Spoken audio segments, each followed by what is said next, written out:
King of Gods. By Fast Food Restaurant, Kabanata 1495. Primal Chaos Lock. Sabihin sa amin ang lahat ng nalalaman mo tungkol kay Zhao Fang. Kung may iiwan ka, ikaw ang magdadala ng kahihinatnan. Isang boses ang nagmula sa tabi ng God King Heaven Dragon. Walang iba kundi ang God Lord na pinalayas ni Zhao Fang sa kawalan ng pag-asa, ang God Lord Golden Emperor.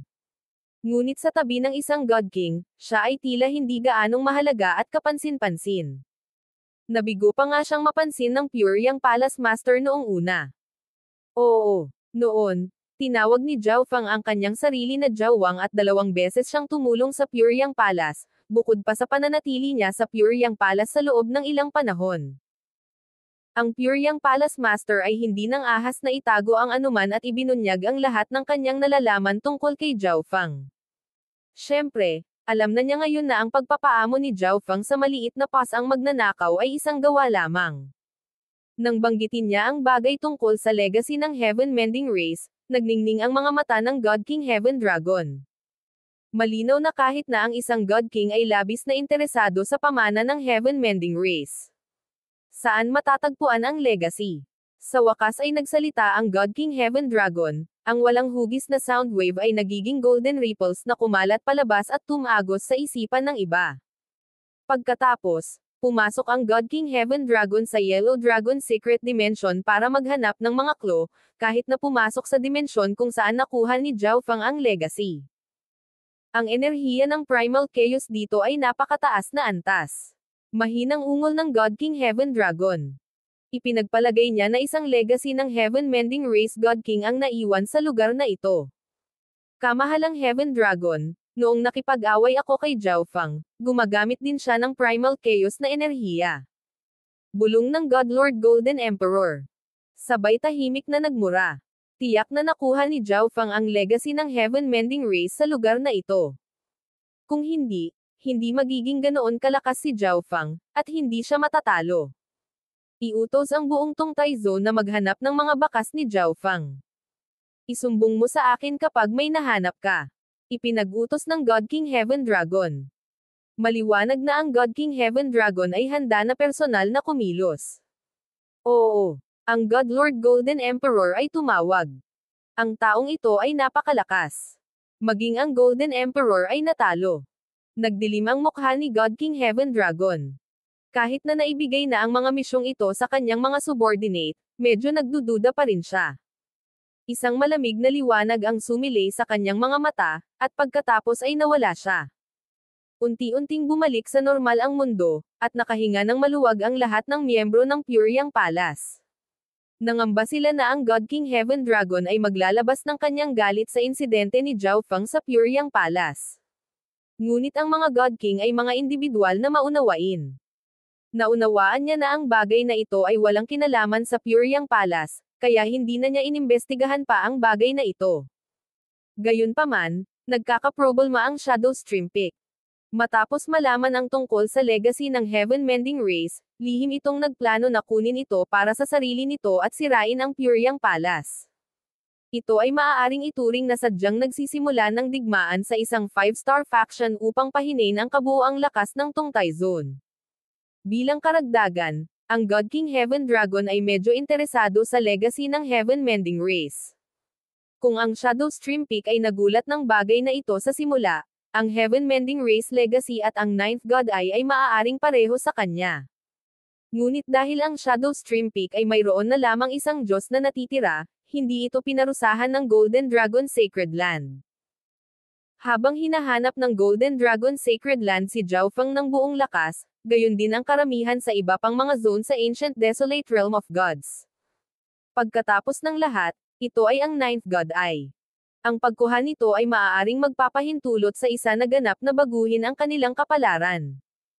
Araw-araw, mayroong hindi mabilang na mga piraso ng maling impormasyon tungkol sa 9th God Eye. Sa kabilang panig, ang paksayo ng Heaven's Legacy Race sa ilalim ng Heaven Lord ay maayos na nakatakas sa mga mata ng iba pang mga eksperto mula sa Ancient Desolate Realm of Gods at muling nagtago ng sarili. Sa loob ng madilim na palasyo, ang Heaven Lord ay nakaupo sa kanyang nakataas na trono. 7 Divine Emissaries at 9 na Palace Kings. ay pakilo silang lahat para hanapin at hulihin si Zhao Fang. Mahinahong pahayag ng Heaven Lord. Oo, sabay-sabay na tumawag ang mga Divine Emissaries at Palace Kings.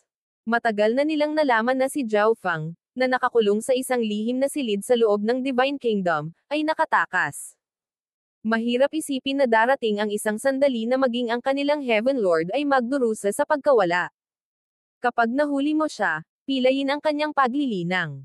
Nakataas ang kilay ng Heaven Lord habang idinagdag niya. Nang biglang nawala si Zhao Fang, sinimulan nila ang masusing pagsisiyasat para malaman kung paano nakatakas si Zhao Fang, ngunit sa huli, nabigo silang matuto ng anuman. Inakala nila na isang Diyos ang lihim na tumulong sa kanya, ngunit wala silang nakitang mga palatandaan na nagpapahiwatig nito. Sa madaling salita, ang pagkawala ni Zhao Fang ay nababalot ng misteryo. Ang Heaven Lord ay nag-isip pa na ang bagay na ito ay may kaugnayan sa Ninth God ay ni Zhao Fang. Upang maiwasang mangyari muli ito, napagpasyahan niya na kailangang baldado si Zhao Fang. Lahat ay naging solemn na nang marinig ito. Ang Heaven Lord ay bihirang dumanas ng pagkawala. Alam ng lahat na determinado ang Heaven Lord na hulihin muli si Zhao Fang.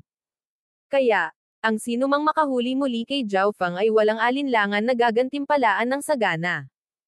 Bukod dito, tipunin ang lahat ng impormasyon na mayroon tayo tungkol kay Zhao Fang at dalhin ito sa akin. Ang Heaven Lord ay nagbigay ng isang huling utos. Ang paghahanap ng isang tao sa malawak na realm of gods ay talagang simple. Pagkatapos ng lahat, ang Heaven Lord ay nagtataglay ng isang napakalawak na paksayon na may isang sopistikadong network ng komunikasyon. Pero medyo mahirap din. Halimbawa, ang mga God Lords ay karaniwang naninirahan sa napakaliblib na mga lugar, na hindi umuusbong sa loob ng 10,000 hanggang daan-daang milyong taon.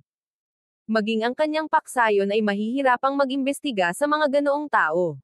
Dahil dito, kailangan niya ng pangalawang plano. Kailangan niyang maunawaan ang lahat tungkol kay Zhao Fang para matukoy niya ang kanyang mga kahinaan. Kung may oras ka, pumunta ka rin. Bulong ng Heaven Lord sa Protector sa kanyang tabi. Tumango si Protector. Nagulat ang lahat ng tao sa napakaitim na palasyo. Pati ang Protector ay pinakilos. Malapit sa isang base sa loob ng Tungtay Zone. Whoosh! Lumitaw ang isang spatial vortex, isang taong may pilak na damit at pilak ang buhok na dahan-daang lumabas mula rito. Dapat ligtas ako dito pansamantala. Bulong ni Zhao Fang matapos i-scan ang lugar gamit ang kaliwang mata.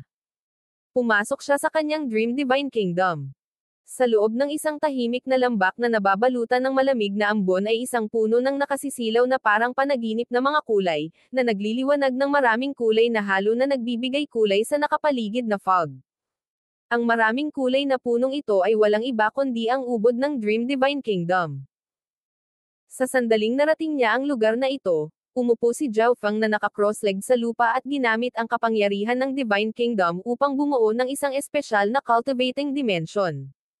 Ang Heaven Earth Yuan Qi sa loob ng dimensyong ito ay sobrang puro, at mayroon din itong epekto sa oras ng space-time robe dimension.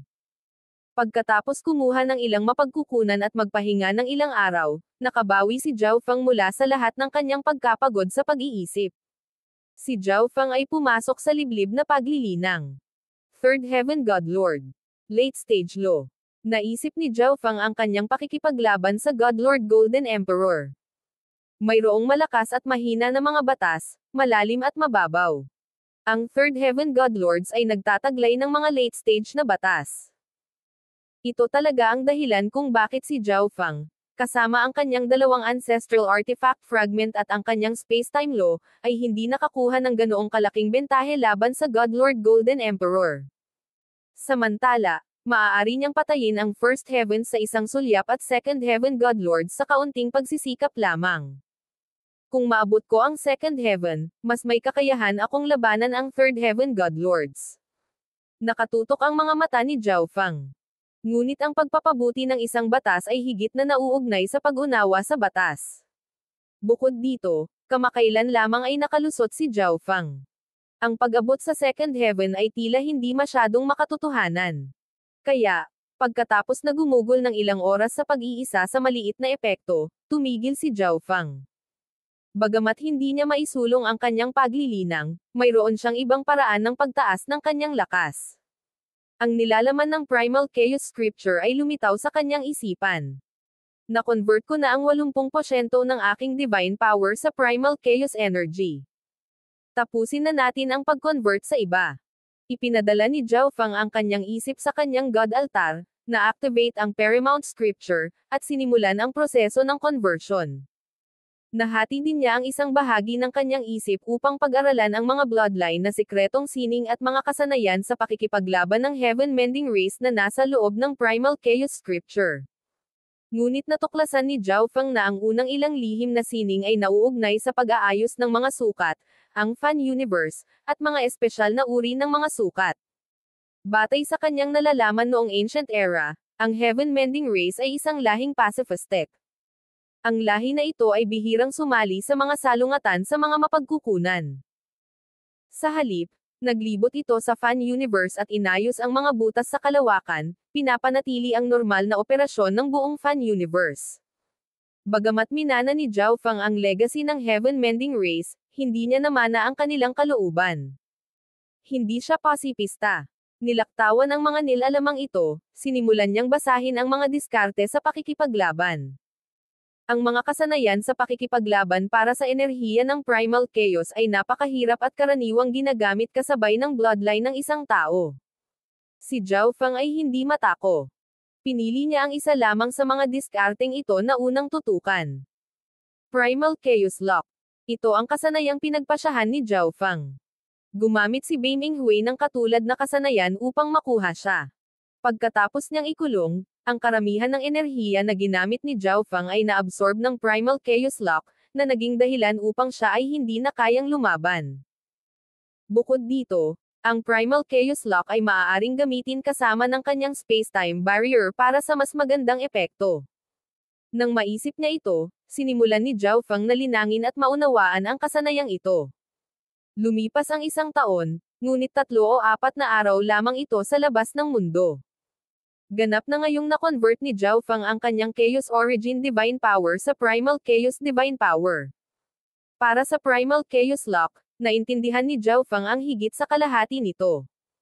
Kung itinutok niya ito sa Black Destruction Dragon, ang Primal Chaos Lock ay bababa ang lakas nito sa 60% ng normal. Oras na para umalis. Tumayo si Zhao Feng at tinapos ang kanyang pag-iisa. Siya ay naghahanda upang higit pang maasa ang sarili upang makapasok siya sa Second Heaven sa lalong madaling panahon.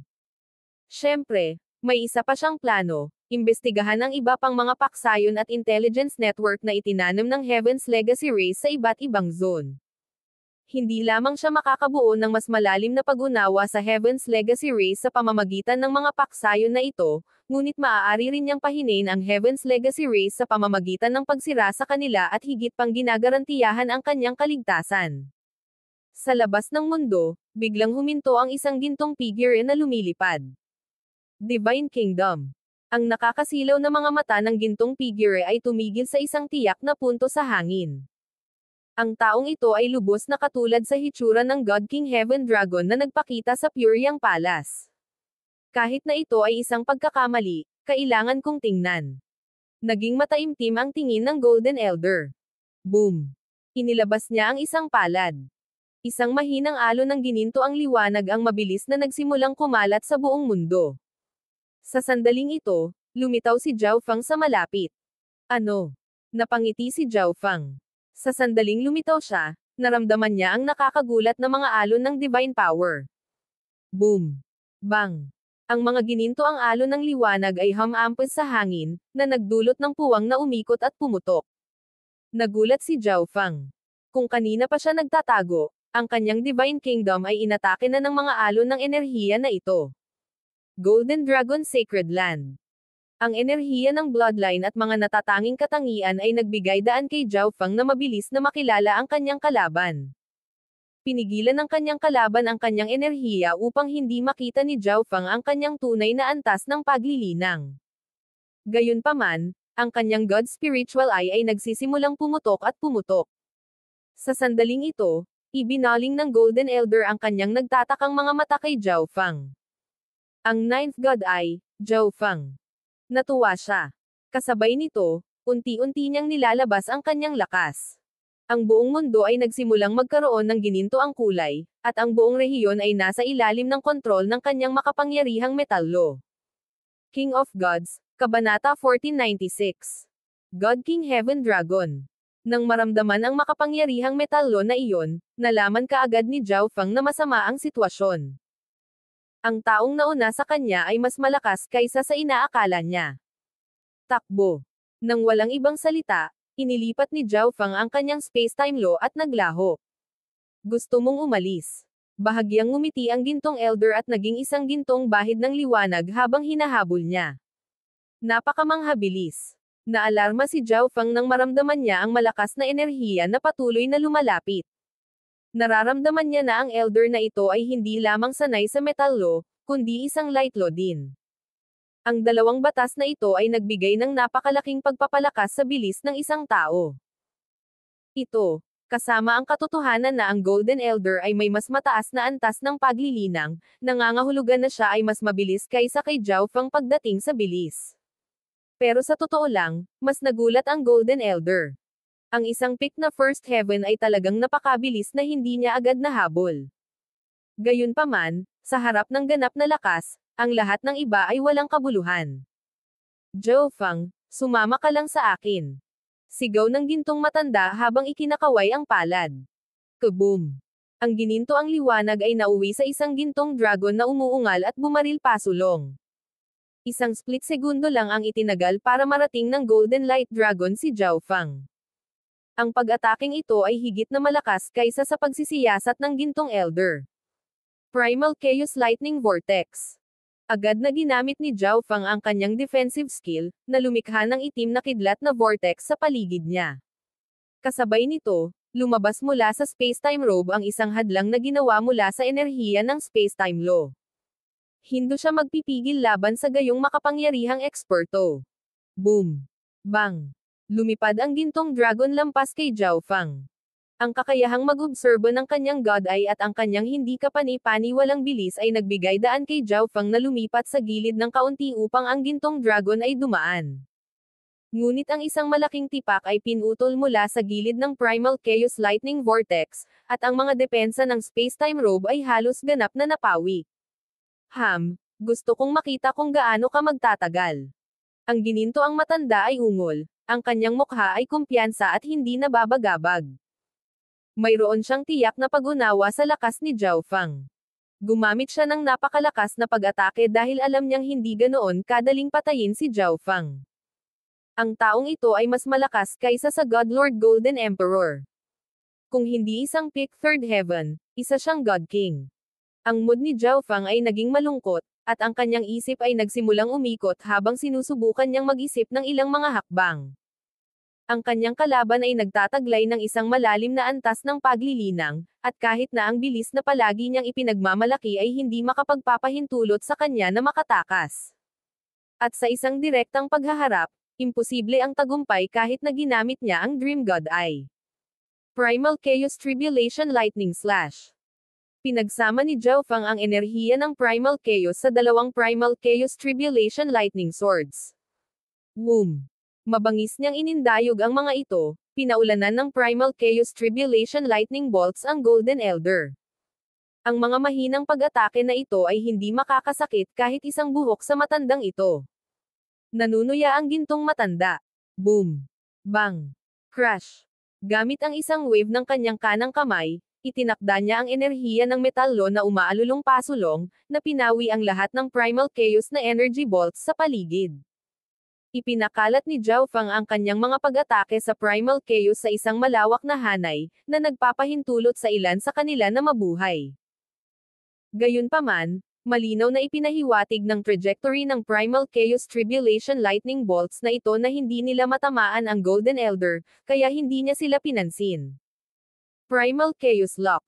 Iniabot ni Zhao Feng ang dalawang kamay, naglabas ng napakaraming enerhiya ng Primal Chaos, at pagkatapos ay pinagdikit niya ang kanyang mga kamay. Ang enerhiya ng Primal Chaos ay sumugod, na sumanib sa Primal Chaos Tribulation Lightning Bolts sa paligid ng Golden Elder at bumubuo ng isang magulong agos ng enerhiya. Buzz!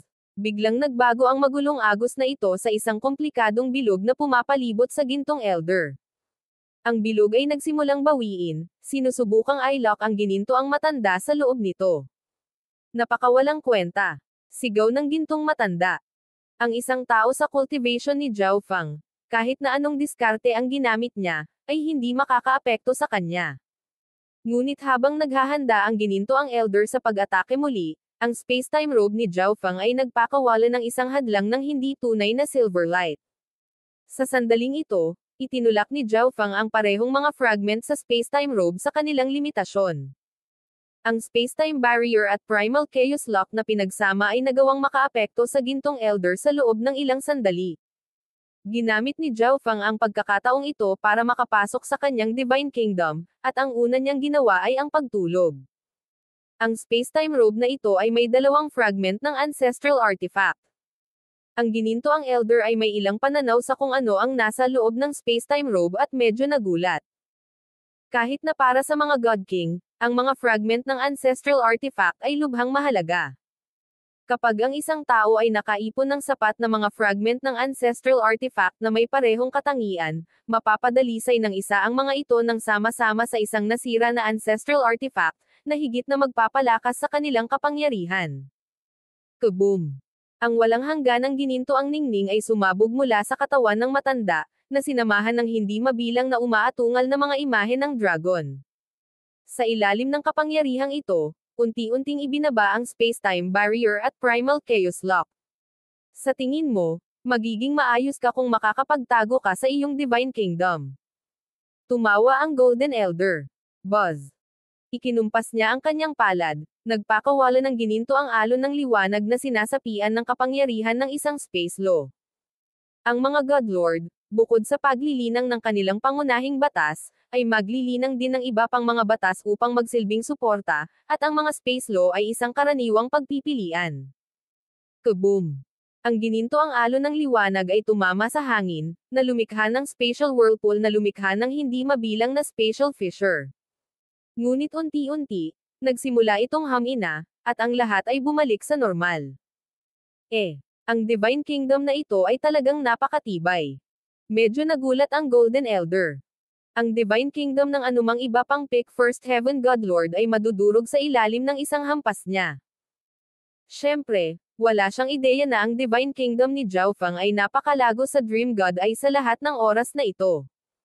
At nang ang God Spiritual Eye ay umabot sa antas ng God Eye, ito ay naging may kakayahang magtiis ng napakalaking dami ng enerhiya. Bukod dito, noong unang pinatatag ang core ng Divine Kingdom, nanghiram si Zhao Fang ng maraming mahalagang mapagkukunan at kayamanan mula sa Heaven's Legacy Race para sa eksaktong layuning ito. Kaya, ang kanyang Divine Kingdom ay mas malakas kaysa sa ordinaryong Divine Kingdoms. Gayunpaman, ang pag-atake ng gintong elder ay naging sanhi ng matinding pagyanig at pag-indayog ng Divine Kingdom. Ngunit si Zhao Fang ay walang oras na mag-alala tungkol sa mga ganoong bagay. Mabilis siyang nakatulog at nagsimulang mag-isip ng isang lokasyon. Ayaw pa niyang bumalik sa spiritual race. Ang mga locus yung magagamit niya bukod dito ay ang Gulong Zone, Xixing Zone, at Tianian Zone. Sa huli, nagpa siya si Zhao Fang na piliin ang Xixing Zone, kung saan naroon si Xin Wuang. Sa labas ng mundo, dahil nabigo ang unang pag-atake ng Golden Elder na pilitin si Zhao Fang palabas, naghahanda siyang gumamit ng pangalawa. Biglang nanlamig ang mukha ng gintong elder. Napagtanto niya na ang Divine Kingdom na nakatago doon ay wala na. Wala na. Maingat niyang ipinadala ang kanyang mga pandama, at sa huli, napagpasyahan niya na ang Divine Kingdom ay tunay na nawala. Pero paano? Paanong ang ganoong kalaking dimensyon ay tumaas at maglalaho? Bukod dito, hindi niya naramdaman ang anumang spatial ripples. Ang Divine Kingdom at si Zhao Fang ay hindi maipaliwanag na naglaho. Boom! Bang! Ang gininto ang matanda ay galit na nagpaputok ng isang pag-atake. Ang espasyo para sa 10,000 li sa paligid niya ay naging pangit, at isang ipinagbabawal na spatial na bagyo ang umuungol sa hindi mabilang na spatial fissure na nilikha. Ang rehiyon ay itinapon sa ganap na pagbagsak, na naging isang wasak na tanawin. Nakatayo lang sa lupa ang gininto ang elder, malungkot ang kanyang ekspresyon. Pagkaraan ng mahabang panahon, isa pang gintong figure ang bumaba.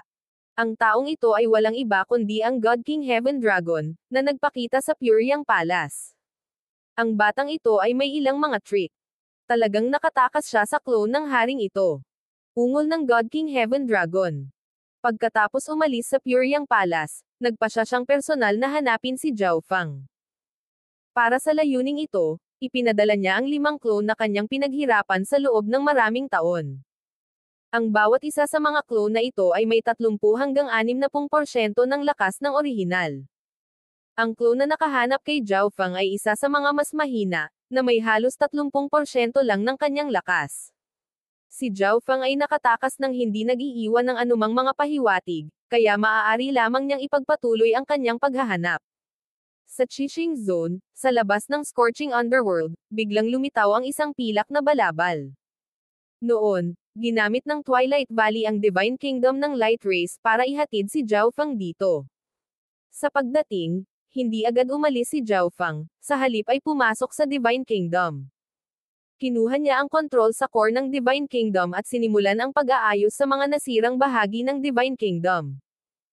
Pagkatapos noon, ginamit niya ang Heavenly Closure Seal para itago ang kanyang enerhiya at ang Dream God Eye. Pagkatapos ay bahagyang iniba niya ang kanyang mukha. Pagkatapos lamang niyang gawin ang lahat ng ito ay tuluyan na siyang umalis sa Divine Kingdom. Nagtataka ako kung kumusta ang Giant God Hall. Sa pag-iisip na ito, pumunta si Zhao Fang sa kasalukuyang lokasyon ng Giant God Hall.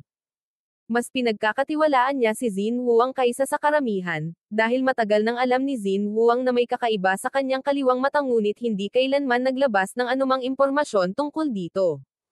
Nais ding malaman ni Zhao Fang kung kamusta ang Giant God Race pagkatapos ng malaking digmaang iyon. Binabalak din niyang hanapin si Senior Twilight Valley. Ang eksperto sa light race na ito ay walang alinlangan na minsan ay naging mas malakas kaysa sa isang Second Heaven God Lord. Nagplano si Zhao Fang na humingi ng ilang patnubay sa mga problemang nahaharap sa pagpasok sa Second Heaven at iba pang mga problema sa paglilinang. Wala pang 2 buwan, dumating si Zhao Fang sa teritoryo ng Giant God Hall. Sinakop na ngayon ng Giant God Hall ang dating teritoryo ng Ancient Soul Hall, ngunit ang estilo at pagkakaayos ng mga gusali ay dumaan sa ilang pagbabago. Swish! Naglabas si Zhao Fang ng isang madilim na dilaw na token.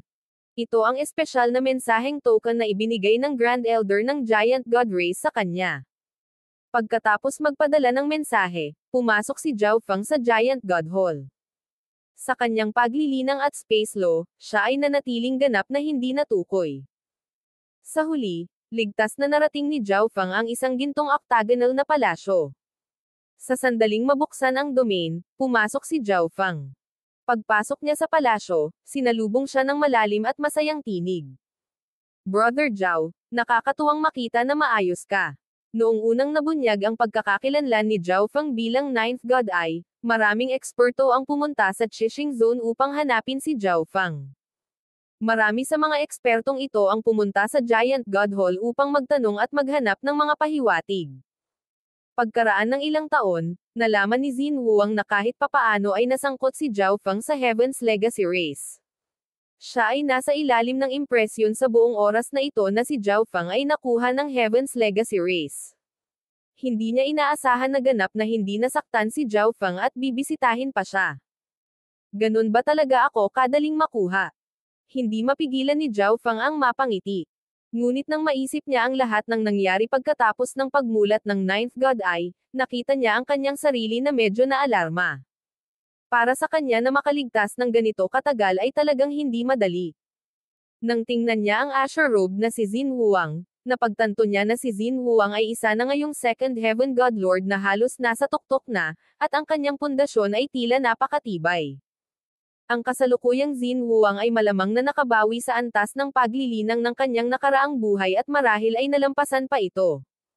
Brother Zhao, mas mabuti kung manatiling maingat ka. Hinahanap ka ng pangkat ng Heaven's Legacy Race sa Qixing Zone.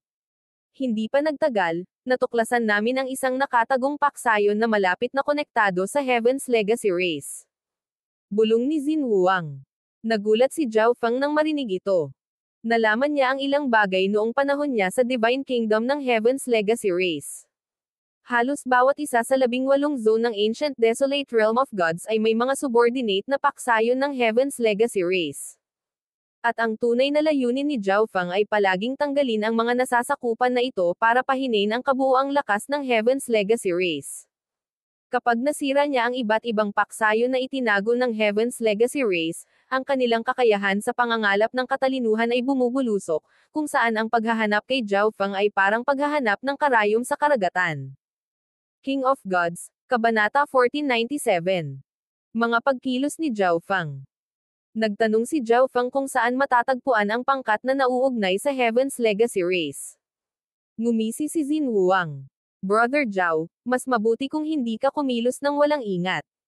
Si Xin Wuang ay may kaunting pag-unawa sa mga kakayahan ng Heaven's Legacy Race. Kumpiyansa siya na, kung papayag ang Heaven's Legacy Race, madali nitong mabubure ang Giant God Hall.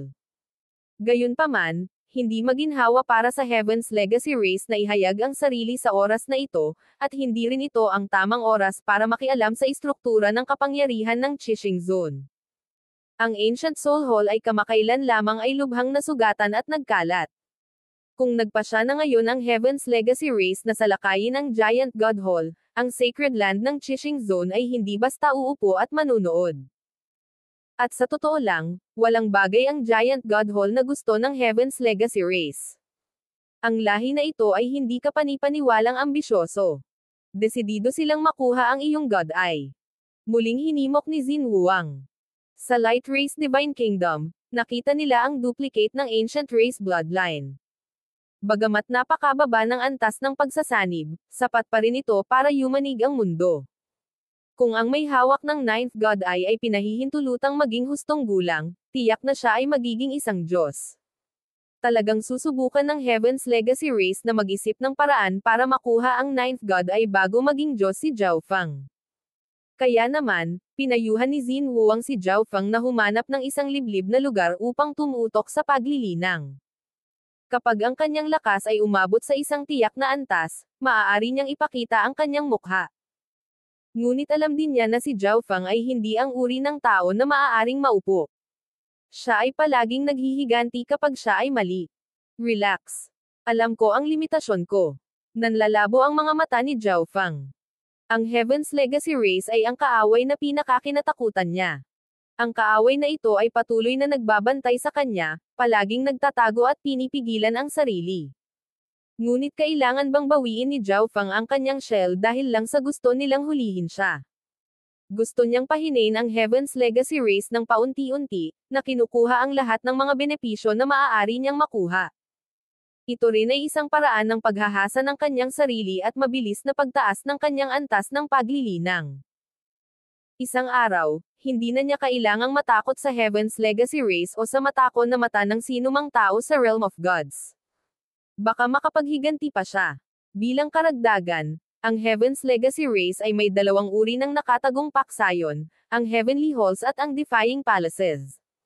Ang mga paksayon na pinangangasiwaan ng Hall Masters ay may lakas ng isang Pick 4-star faction, na ang pinakamalakas na miyembro ay isang half-step na God Lord.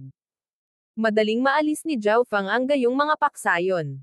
Ang mga paksayon na pinangangasiwaan ng Palace Kings ay katumbas ng 5-star faction, na ang pinakamalakas na miyembro ay Second Heaven o mas mataas. Ang pagsira sa mga paksayon na ito ay medyo mas problema, at kailangan ni Zhao Feng na mag-ingat sa kanilang paligid. Nang makitang nakatakda na ang isip ni Zhao Feng, sinabi sa kanya ni Xin Wuang kung nasaan ito. Kumusta ang Giant God Hall nitong mga nakaraang araw? Tanong ni Zhao Feng. Ayos lang. Ang isang bagong tatag na paksayon ay hindi maiiwasang medyo hindi kasama ng iba pang 5-star faction, ngunit ang Illusion God Sacred Land ay lumabas ng maraming beses at naging malaking tulong sa Giant God Hall. Nagbigay si Xin Wuang ng magaspang na buod. Ang Illusion God Sacred Land ay ang Sacred Land faction ng Qixing Zone. Nalaman din ni Zhao Feng na ang Twilight Valley ng Light Race ay pansamantalang sumali sa Giant God Hall at nagtatago sa loob ng Qixing Zone. Nang malaman ito, nagpaalam si Zhao Feng sa Giant God Hall at tinungo ang Divine Kingdom ng Light Race. Malamang maraming eksperto ang nakatago sa paligid ng Giant God Hall. Kailangan mong mag-ingat kapag aalis ka. Nagbabala si Xin Wuang. Pagkatapos ng lahat, alam ng lahat ng Ancient Desolate Realm of Gods ang dalawang paksayon kung saan nauugnay si Zhao Fang, ang Spiritual Race at Giant God Hall. At ang balita ng Ninth God Eye ay unang lumabas sa Qixing Zone. Bagamat maraming oras na ang lumipas, kakaunti pa rin ang nagbabantay sa Qixing Zone, kahit na nagtatago sa palibot ng Giant God Hall. Napagtanto ito ni Xin Wuang. Ang isa sa cultivation ni Zhao Fang na sinamahan ng kanyang space-time law ay nangangahulugang isang Third Heaven God Lord lang ang makakadetect sa kanya, ngunit nagpa siya si Xin Wuang na paalalahanan pa rin siya. Tahimik na umalis si Zhao Fang sa Giant God Race at nakipag-ugnayan sa Divine Kingdom ng Light Race. Pagkaraan ng ilang oras, isang daanan ang lumitaw sa harap ni Zhao Fang. Swish! Pagkatapos tumalon, dinala si Zhao Fang sa Divine Kingdom ng Light Race. Zhao Fang, hindi ko talaga akalain na ang iyong kaliwang mata ay ang Ninth God Eye. Isang matanda na nakasuot ng puting damit ang lumipad palabas ng Tree of Time. Ito ay walang iba kundi ang Twilight Valley. Nakaramdam siya ng kaunting panghihinayang na hindi niya nakita ang paggising ng God Eye ni Zhao Fang sa panahon ng labanan sa Scorching Underworld, ngunit walang nagawa. Noon, biglang pinaghigpitan ng God Lord Stellar Aspect ang kanyang bloodline energy, na naging dahilan upang bumagsak ang kanyang lakas at hindi na siya kayang makipaglaban sa kanyang kalaban. Gayunpaman, hindi ako maikukumpara sa ibang mga God Eye, at kahit ako ay hindi ko mahuhulaan kung ano ang susunod na mangyayari. Si Zhao Fang ay nagtataglay ng Ninth God Eye, ngunit hindi siya naging mayabang dahil dito. Sa katunayan, pagkatapos ng pagmulat ng Ninth God Eye, siya ay labis na napigilan. Maingat na sinuri ni Zhao Fang ang Twilight Valley. Sa sandaling ito, ang Twilight Valley ay nagbigay sa kanya ng halos kaparehong pakiramdam ng God Lord Golden Emperor, kaya malamang na isa siyang Third Heaven God Lord. Tulad ng inaasahan, sa kanyang tuktok, ang Twilight Valley ay nagtataglay ng pambihirang kapangyarihan. Kung hindi siya maaaring maging mas malakas ng ganoon kabilis. Hihihi, tiwala ako na maaabot mo ang parehong katayuan tulad ng lahat ng iba pang mga God Eye. Malumanay na ngumiti si Twilight Valley. Wala siyang partikular na magandang relasyon kay Zhao Fang, ngunit ang matapang na ipinakita ni Zhao Fang sa pagpasok sa kanyang Divine Kingdom ay nakakuha ng kanyang paghanga. Hindi maitatanggi ng Twilight Valley na natukso rin siyang makuha ang Ninth God Eye. Kung nakuha niya ang Ninth God Eye, magkakaroon siya ng pagkakataong maghiganti sa Heaven's Legacy Race. Ngunit narinig niya na si Zhao Fang ay nakuha ng Heaven's Legacy Race at pagkatapos ay tumakas. Kahit na sa kanyang kalakasan ay hindi niya nagawa ang ganoong bagay. Sa halip na makipagsapalaran na masaktan si Zhao Fang, mas mabuting bumuo ng magandang relasyon sa kanya. Pagkatapos ng lahat, sila ay nagbahagi ng isang karaniwang kaaway sa Heaven's Legacy Race. Kumusta si Senior kamakailan? Tanong ni Zhao Fang. Mabuti naman. Ilang miyembro pa ang nadagdag sa hanay ng Light Race, at nasa kalagitnaan ako ng maayos na pagbawi sa aking cultivation. Nakangiting sabi ng Twilight Valley. Tulad ng nangyari, pagkatapos umalis ni na Zhao Fang at Xin Wuang sa Divine Kingdom ng Light Race, kinuha ng Twilight Valley ang Divine Kingdom at naglakbay sa buong lugar upang mahanap ang mga inapo ng bloodline ng Light Race. Kung gusto ng Light Race na maghiganti, ang Twilight Valley at Ancient God na si Cheng Yun ay malayo pa sa sapat. Ito rin ang dahilan kung bakit nakipag-alyansa ang Light Race sa Giant God Hall. Ngunit hindi pinansin ng mga miyembro ng Heaven's Legacy Race ang aking pag-iral. Mahigpit nilang binabantayan ang Divine Kingdom ng Light Race. Habang binabanggit ito ng Twilight Valley, kumunot ang kanyang noo. Nakuha na ni Senior ang kompletong kontrol sa Divine Kingdom. Ang Heaven's Legacy Race ay mahihirapang lusubin. Matari na sagot ni Zhao Fang. Masyado mong minamaliit ang Heaven's Legacy Race. Nagdilim ang tingin ni Twilight Valley. Tumanggaw si Zhao Fang. Kahit na gumugol siya ng ilang oras sa loob ng Divine Kingdom ng Heaven's Legacy Race, hindi siya nakakalap ng ganoong kalaking impormasyon. Marahil ay minamaliit niya talaga ang mga ito. Naparito ako sa oras na ito upang humingi ng gabay sa Senior tungkol sa ilang mga problema sa paglilinang. Si Zhao Fang ay dumiretso sa punto. Ginugol niya ang sumunod na yugto ng panahon sa Divine Kingdom ng Light Race, na mahalagang niresolba ang lahat ng maliliit na problema na mayroon siya sa paglilinang. Kung una mong nilinang ang time intent, matutulungan ka ng matandang ito na mabilis na maabot ang second heaven. Diretsyong sabi ng Twilight Valley. Ang mga miyembro ng Light Race ay mga dalubhasa pagdating sa time intent, ngunit si Zhao Fang ay pangunahing nililinang ang space intent, at ang antas ng kanyang space intent ngayon ay nalampasan ang kanyang time intent. Ang pagpapalit ng kanyang focus sa time intent ngayon ay medyo magtatagal. Nagpasya si Zhao Fang na huwag mag-alala tungkol dito at buong pusong nakatuon sa paglilinang. Ang nilalaman ng Primal Chaos Scripture ay malawak at malalim.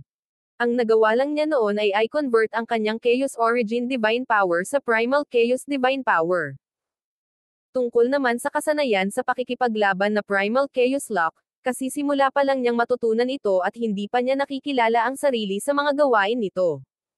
Bilang karagdagan, nakapatay siya ng maraming Godlord habang nakikipaglaban sa Pure Yang Palace at nakakuha ng maraming mapagkukunan.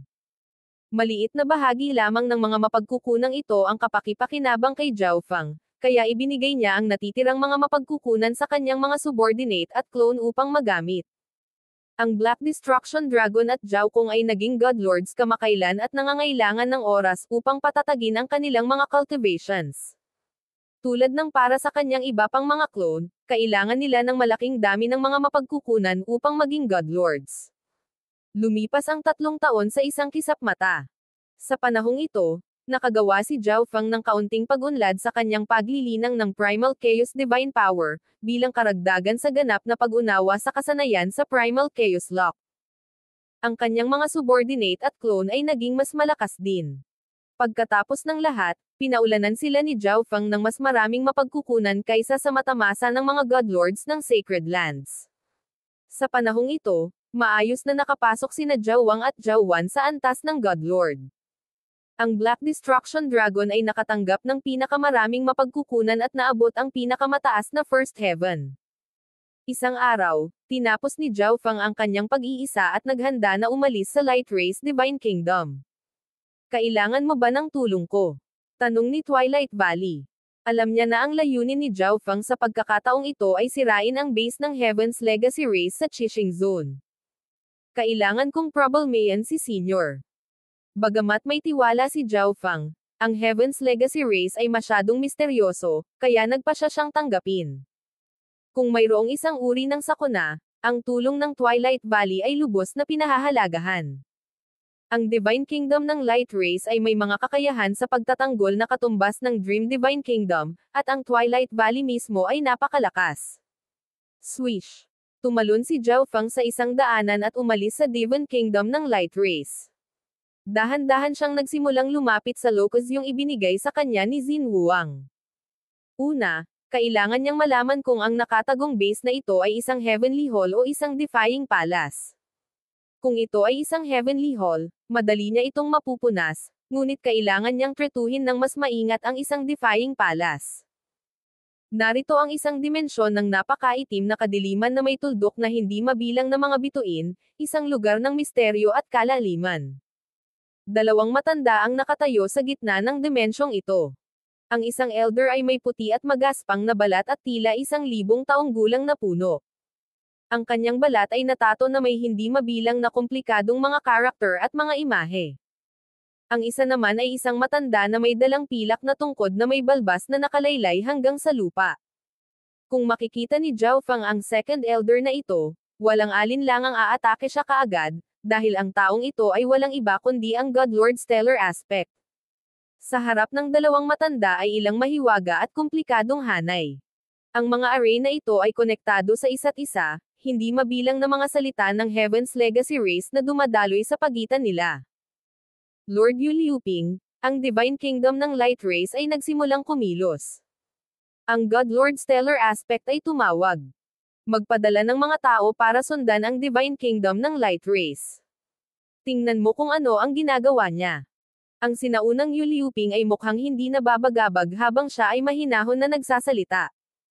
Oo. Agad na sumagot si Godlord Stellar Aspect, at ang kanyang katawan ay unti-unting naglaho. Henger, ipaghihiganti ka talaga ng lolo mo. Aalamin ko kung paano ka namatay at lilipulin ang sino mang may kinalaman sa pagkamatay mo.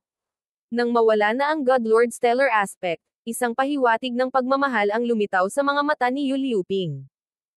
Sa katimugang rehiyon ng Qixing Zone, malapit sa Thunderstorm Canyon, huminto si Zhao Fang, na nakatago sa kawalan. Nang ang kanyang kaliwang mata ay natakpan, ang kanyang paningin ay hindi makatusok sa higit sa 100,000 li na kinakailangan upang makita ang base, lalo na sa pamamagitan ng maraming mga hanay ng paghihiwalay. Dahil hindi niya malinaw na matiyak ang sitwasyon, nagpasya siyang maghintay at makita ang sandali. Habang nanonood mula sa kanyang pinagtataguan, natuklasan ni Zhao Feng na ang karamihan sa mga taong pumapasok at lumalabas ay mga mababang ranggo na true gods, at mayroon lamang isang rank 7 ancient god. Parang isa itong heavenly hall. Ngumiti si Zhao Feng. Ang mga heavenly hall ay pinakamaraming 4 na bituin na paksayon. Ang pagpupunas nito ay magiging madali.